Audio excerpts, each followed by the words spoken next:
कलयुग में मलिनता की प्रधानता रहेगी। शरीर अपवित्र, शरीर को सजाने में प्रियता है, लेकिन पवित्रता क्या है यह ज्ञान नहीं है। शौचाचार की पवित्रता का बिल्कुल ज्ञान नहीं, बस सजाने की प्रियता है। बाहर से चिकना दिखना चाहिए, लेकिन वो पवित्र है कि नहीं उसको ज्ञान नहीं है। बिल्कुल पता ही नहीं शौचाचार का, पशुवत आचरण है। देखने को मिलते हैं खड़े खड़े लघु शंका कर रहे हैं, मुंह में बीड़ी, ऐसे वही जनेन्द्री को छुआ ऐसे कर, ना हाथ धोना, ना आचमन करना, न पैर धोना, बिल्कुल पशुता का आचरण है। भला पवित्र शरीर है तो मन तुम्हारा पवित्र कैसे हो सकता है? तुम्हारे आचरण अपवित्र हैं, तुम्हारा शरीर पवित्र है। शौच गए वैसे ही, बस ऐसे हाथ धोया, उससे साबुन, बस ऐसे निकल पड़े कपड़ा, वैसे सब अपवित्र, पूरे घर में वो पूरा घर अपवित्र। तो समझते हैं कि हम बहुत स्वच्छ, बहुत वीआईपी हैं। वीआईपी का मतलब बहुत अपवित्र हैं, उनको ये ज्ञान नहीं। और एक रंग चढ़ा है नए समय में, जूता मोजा पहनकर भोजन पा रहे हैं। देखो कैसी, अरे साधारण आदमी जिसको कोई शास्त्र से मतलब नहीं, किसान आदमी जो हाथ पैर धो करके पीढ़ा पे बैठ करके भोजन पाने जाए, इतनी पवित्रता तो हमने गांव में देखी है। बिल्कुल शास्त्र नहीं जानते, कुछ नहीं, पर भोजन पाना है तो हाथ पैर धोए और लकड़ी के पीढ़ा में बैठ के और जय भगवान हाथ जोड़ करके जमीन पर बैठ के भोजन पाए। आज चाहे वो चमड़े का जूता हो, चाहे, ध्यान रखना, चमड़े की बेल्ट पहनने वाला और चमड़े के जूता पहनने वाले को गौ हत्या का पाप लगता है। अगर वो इन पशुओं से जो चमड़े निकाल कर निर्माण किया जाता है, जूता बेल्ट आदि, ये जो गृहस्थी जन इनका प्रयोग करते हैं, तो उसे गौ हत्या का दंड मिलता है। क्योंकि आप पहनते हैं, उसमें आप सहयोगी हुए, आप उसको प्रोत्साहन बढ़ा रहे हैं गौ हत्या का। ये अब वही सब पहने, वही शौच में कपड़े पहने हैं, वही भोजन में कपड़े पहने हैं, साधना होगी, पवित्रता ही नहीं जानते हैं।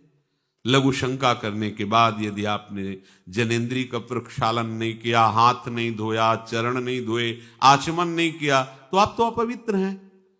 अरे लघु शंका की क्या है, शौच होने के बाद नहीं से विचार बिल्कुल शून्य हो गया है, बस शरीर आराम, पशु की तरह शरीर आराम। क्या शरीर आराम रहेगा? जब तुम्हारा शरीर अपवित्र है तो आचरण अपवित्र होंगे, तो पाप बनेगा, पाप से तुम्हें शरीर को दुख भोगना पड़ेगा। बिल्कुल समझ खत्म होती चली जा रही।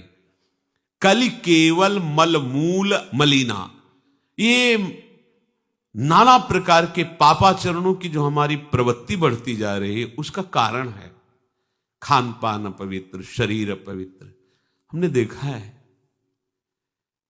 वो आपको मजाक सा लगेगा, भोजन पाने के समय घर के जितने भी वयस्क जन होते थे, जब कच्चा भोजन पाया जाता था तो ऊपर के वस्त्र उतार देते थे, एक धोती नीचे पहने हुए ऐसे पाते देखा।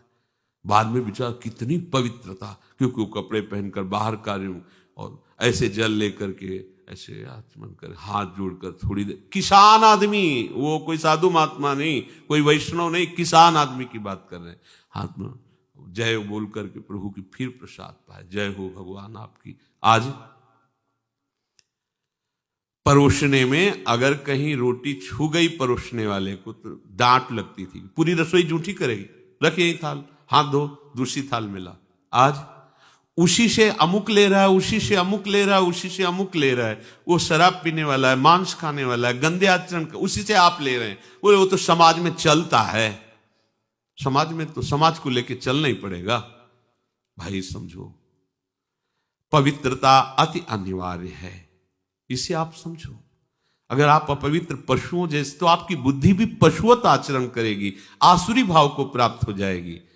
पवित्रता शरीर की आपको एक फल देगी कि आपका मन पवित्र होने लगेगा, क्योंकि शरीर से आसक्त मन है और मन से आसक्त आप हो। जहां आपका मन पवित्र, अच्छे विचार, अच्छा मार्ग, अच्छा निर्णय बुद्धि करेगी, आपको आनंद मिलने लगेगा। ऐसे नहीं है कि आप जैसे पशुवत आचरण करें। बड़ी अपवित्रता बढ़ रही है, अपवित्रता को तो कोई समझ ही नहीं रहा इस विषय को। कैसे कैसे, हमको तो ऐसा भी किन्होंने बताया कि कहीं कहीं ऐसा भी है कि शौच में पानी का ही प्रयोग नहीं होता हो, है? हाँ, टिश्यू पेपर कह रहे थे। विचार करो यार, मतलब कहां पहुंच रहा है हमारा। वो कहते वीआईपी लोग हैं, वाह है ये वीआईपी लोग। अरे बिना जल के कैसे प्रक्षालन हो जाएगा, कैसे आप पवित्र, कैसे? पर पवित्र होना किसको चाहिए, वो तो पशुवत आचरण है। कलि केवल मलमूल मलिना, पाप पयो निधि जन मन मीना। जैसे